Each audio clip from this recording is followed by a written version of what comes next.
live streaming. It was an interesting thing before COVID. There used to be the AV team, and then there'd be the live stream guy. It was mostly guys. And they were this kind of weird other entity, and you'd set up your show, you'd make everything perfect for the room, and then this other guy would rock up and he just had one bit of gear, and he was like, okay, I need you to give me audio, and I need you to give me the camera feed. And you give me camera feed, and there was sort of a wall, and you'd be like, okay, there you go, you do your thing. And then COVID happened, and the need for all of that stuff, all of the in-room stuff disappeared, and all of a sudden, all you needed was that guy. And suddenly all the people who used to sit on that side of the wall were all like, oh, maybe we can learn this stuff. And the AV companies as well were like, maybe we can do live streaming too. And it turns out there isn't a lot of difficulty in it. If you can work out how a vision system works with all the complications of a big conference AV system with cameras and all that other jazz, live streaming is actually just it's a little bit more. There's nothing new there. It's just more of the same. So it means during COVID, everyone became good at the live streaming thing as well, like the AV technicians, and also there's a couple of little audio quirks when you're doing live streaming stuff, and we all sort of work that out. So there are still people who do that job. There are a number of businesses where they just come along and we're like, yeah, we're just going to manage the live stream. But there's also a lot of AV companies now who are like, we can do that too, because we bought the gear during COVID, and yeah, we worked out that it's not that hard. So we'll probably still have a technician whose dedicated job is to manage the live stream. But yeah, they'll still be one of us. During COVID, there were some people who said things like, we're never going to go back to live events. Why would we bother? Look at this great experience you can have with live streams, and you can just do it at home. And look at all these cool platforms with all these cool features that totally make it perfectly fine that you're at home and you're not interacting with people. I always thought that was bull. I always thought as soon as we could, we were going to do conferences again. We were going to interact with people. It's where the real fun of the conference usually comes from that stuff.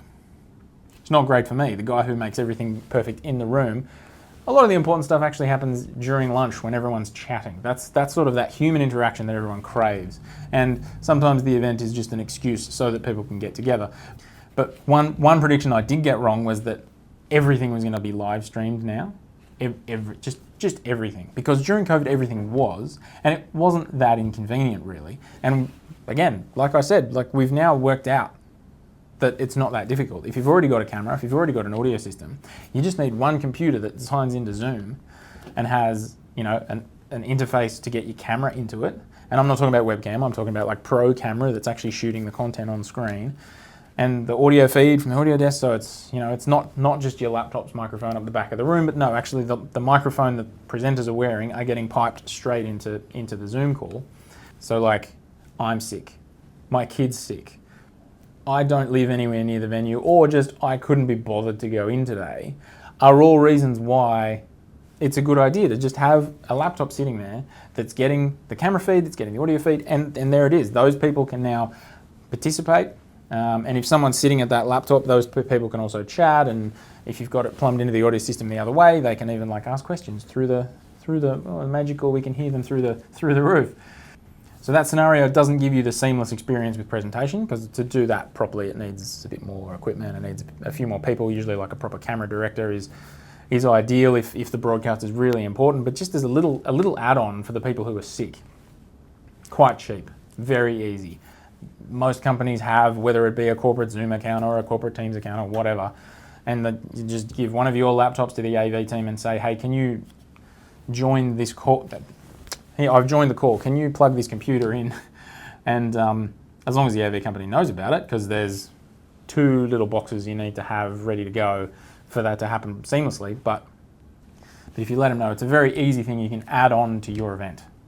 I thought that was going to happen every single event for forever was just going to have a component where people who are sick could just call in and still watch and listen, and sometimes interact, but sometimes not, didn't really matter. But I always thought that was going to be an option. Turns out I was wrong. Pretty much as soon as we could do full in-person events again, the budget for any live stream stuff kind of just disappeared. For the events that used to live stream as part of the event, continue to live stream.